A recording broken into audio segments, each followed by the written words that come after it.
भारतीय इतिहास का एक ऐसा पन्ना जिसने पूरे देश की दिशा ही बदल कर रख दी।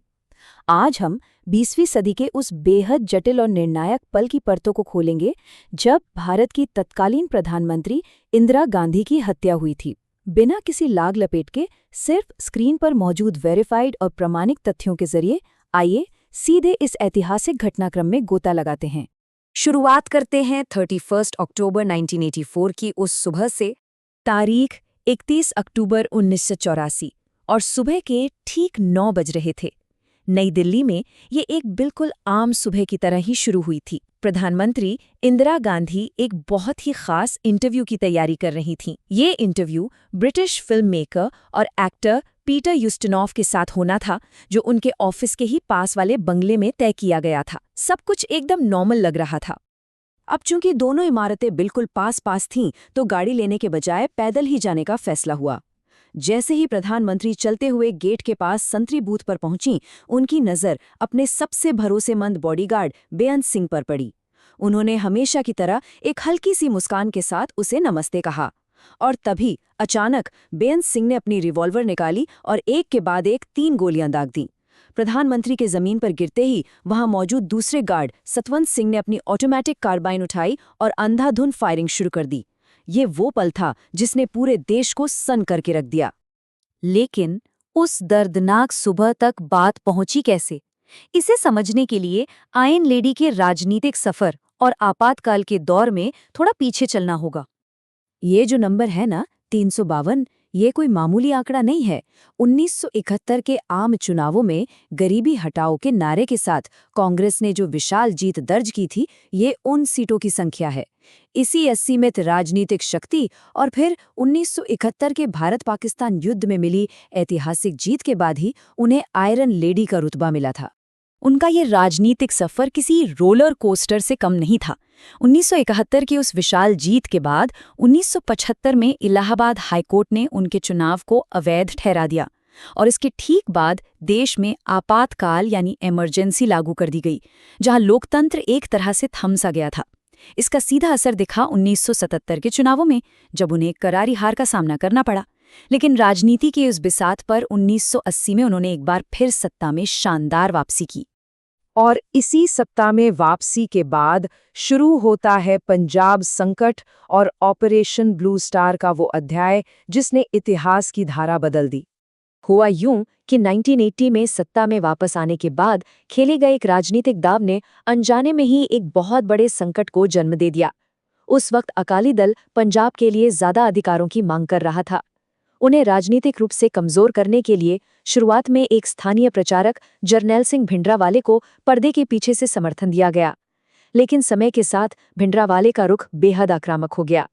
पंजाब में उग्रवाद फैलने लगा और देखते ही देखते सिख समुदाय का सबसे पवित्र स्थल स्वर्ण मंदिर यानी गोल्डन टेम्पल उग्रवादियों का एक प्रमुख गढ़ बन गया। अब हालात पूरी तरह से बेकाबू हो चुके थे। इन्हें संभालने के लिए जून 1984 में ऑपरेशन ब्लू स्टार को हरी झंडी दिखाई गई। इस ऑपरेशन को लेकर 2 बिल्कुल अलग नजरिए हैं। सरकार के पॉइंट ऑफ व्यू से देखें तो ये उग्रवादियों को बाहर निकालने के लिए एक बेहद जरूरी और अनिवार्य सुरक्षा अभियान था।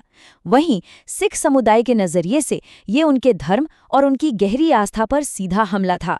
इस मिलिट्री ऑपरेशन में सेना ने उग्रवादियों को तो खदेड़ दिया, लेकिन श्री अकाल तख्त साहिब को भारी नुकसान पहुंचा, और सबसे दुखद बात, कई निर्दोष लोगों की जान भी गई। इस एक घटना ने पूरे समुदाय को गहरे सदमे और असीम गुस्से से भर दिया था। और इसी गुस्से के बीच रची गई बदले की एक खौफनाक साजिश। एक बात बहुत कम लोग जानते हैं कि ऑपरेशन ब्लू स्टार के बाद खुफिया एजेंसियों ने कई बार ये सख्त हिदायत दी थी कि प्रधानमंत्री की सुरक्षा से सिख गार्ड्स को हटा दिया जाए, लेकिन अपने गार्ड्स पर उनके गहरे भरोसे के चलते ये सलाह खारिज कर दी गई। और ठीक उसी दौरान रो क्यों रहा है, बदला ले, ये वो चुभने वाले शब्द थे जो केहर सिंह ने एक गुरुद्वारे में कथा सुनते वक्त अपने भतीजे बेअंत सिंह से कहे थे। बेअंत सिंह जो कि इंदिरा गांधी का सिक्योरिटी गार्ड था। बस इन्हीं चंद शब्दों ने बेअंत सिंह के मन में ऑपरेशन ब्लू स्टार का बदला लेने का वो जानलेवा बीज बो दिया। इसके बाद एक ऐसी घटना घटी जिसने इस पूरी साजिश पर जैसे मुहर लगा दी। एक दिन प्रधानमंत्री आवास में सतवंत सिंह और बेअंत सिंह ने एक बाज देखा। अब दिलचस्प बात यह है कि सिख धर्म में बाज को 10वें गुरु श्री गुरु गोबिंद सिंह जी से जुड़ा एक बेहद पवित्र और शुभ संकेत माना जाता है। उन दोनों ने इसे महज एक इत्तेफाक नहीं बल्कि एक ईश्वरीय आदेश की तरह देखा। उन्हें पूरा यकीन हो गया कि अब उन्हें बिना किसी देरी के अपना कदम उठाना ही होगा। अब सबसे बड़ी चुनौती थी 31 अक्टूबर के दिन दोनों का एक ही वक्त पर एक ही जगह मौजूद होना। इसके लिए उन्होंने एक बहुत ही सटीक रणनीतिक तालमेल बिठाया। सतवंत सिंह ने बाकायदा पेट खराब होने का बहाना बनाया और अपनी ड्यूटी बदलवाकर उस खास जगह पर तैनात हो गया। उधर बेअंत सिंह ने भी अपनी सुबह की शिफ्ट जयनारायण नाम के एक गार्ड के साथ बदलवा ली। इस तरह उस खौफनाक सुबह दोनों हत्यारे एक ही संतरी बूथ पर एक साथ तैनात होने में कामयाब हो गए और बाकी जो हुआ वो इतिहास है। इसके बाद शुरू होता है एक दुखद अंत और दंगों का वो खौफनाक दौर। गोलियां चलने के तुरंत बाद वहां अफरा तफरी मच गई।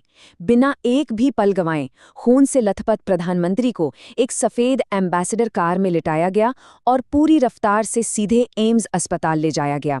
देश के सबसे बेहतरीन डॉक्टर उन्हें बचाने की जद्दोजहद में जुट गए, लेकिन शरीर से खून बहुत ज्यादा बह चुका था। आखिरकार तमाम कोशिशों के बावजूद दोपहर 2 बजे डॉक्टरों ने इंदिरा गांधी को मृत घोषित कर दिया। हैरान करने वाली बात यह है कि इस खबर को तुरंत पब्लिक नहीं किया गया, क्योंकि सरकार को ये खौफ सता रहा था कि मौत की खबर पूरे देश को आग के हवाले कर सकती है। इस भयंकर तनाव और असमंजस के बीच कांग्रेस के शीर्ष नेताओं के सामने एक सबसे बड़ा और तुरंत सुलझाया जाने वाला सवाल खड़ा था। देश का अगला प्रधानमंत्री आखिर कौन होगा? ज्यादातर नेताओं की एक ही राय थी कि बिना किसी देरी के ये जिम्मेदारी राजीव गांधी को संभालनी चाहिए। लेकिन एक अहम और दिलचस्प बात यह है कि सोनिया गांधी इस फैसले के सख्त खिलाफ थीं, क्योंकि उन्हें इस बात का गहरा डर था कि कहीं प्रधानमंत्री बनने के बाद राजीव गांधी की जान को भी खतरा न पैदा हो जाए। काफी भारी मंथन के बाद अंततः राजीव गांधी को ही देश का अगला नेता चुना गया। और फिर वही हुआ जिसका डर था। जैसे ही ये खबर जंगल की आग की तरह फैली कि हत्यारे सिख गार्ड्स थे, सड़क पर हालात पूरी तरह से बेकाबू हो गए। एम्स अस्पताल के बाहर ही भीड़ ने सिख विरोधी नारे लगाने शुरू कर दिए। स्थिति इस हद तक बिगड़ गई कि तत्कालीन राष्ट्रपति ज्ञानी ज़ैल सिंह, जो खुद एक सिख थे, जब वो अस्पताल पहुंचे तो उनकी गाड़ी पर भी पथराव किया गया। देखते ही देखते बसों को रोका जाने लगा और सिखों को निशाना बनाकर दिल्ली समेत भारत के कई हिस्सों में भयानक और जानलेवा हिंसा भड़क उठी। ऐसा लग रहा था मानो पूरे देश में कोई अघोषित कर्फ्यू लग गया हो, जहां कानून और व्यवस्था पूरी तरह से चरमरा गई थी। इस पूरे घटनाक्रम का जो अंत हुआ वो भारत के इतिहास का एक बहुत ही काला और भयावह सच है। इंदिरा गांधी की हत्या के बाद भड़के इन दंगों में हजारों बेगुनाह सिखों ने अपनी जान गंवा दी। पूरा का पूरा सिस्टम मूकदर्शक बना रहा। इस पूरे इतिहास की गहराई में जाने के बाद जहन में एक बहुत ही गंभीर सवाल जरूर उठता है, क्या राजनीतिक प्रतिशोध और हिंसा का ये अंतहीन दुष्चक्र इसी तरह हमेशा बेगुनाहों की बलि लेता रहेगा, या फिर हम इस खौफनाक इतिहास से कोई सबक ले सकते हैं? ये एक ऐसा विचार है जिस पर हम सबको गहराई से सोचने की जरूरत है। आज के इस ऐतिहासिक विश्लेषण में साथ जुड़ने के लिए बहुत बहुत शुक्रिया।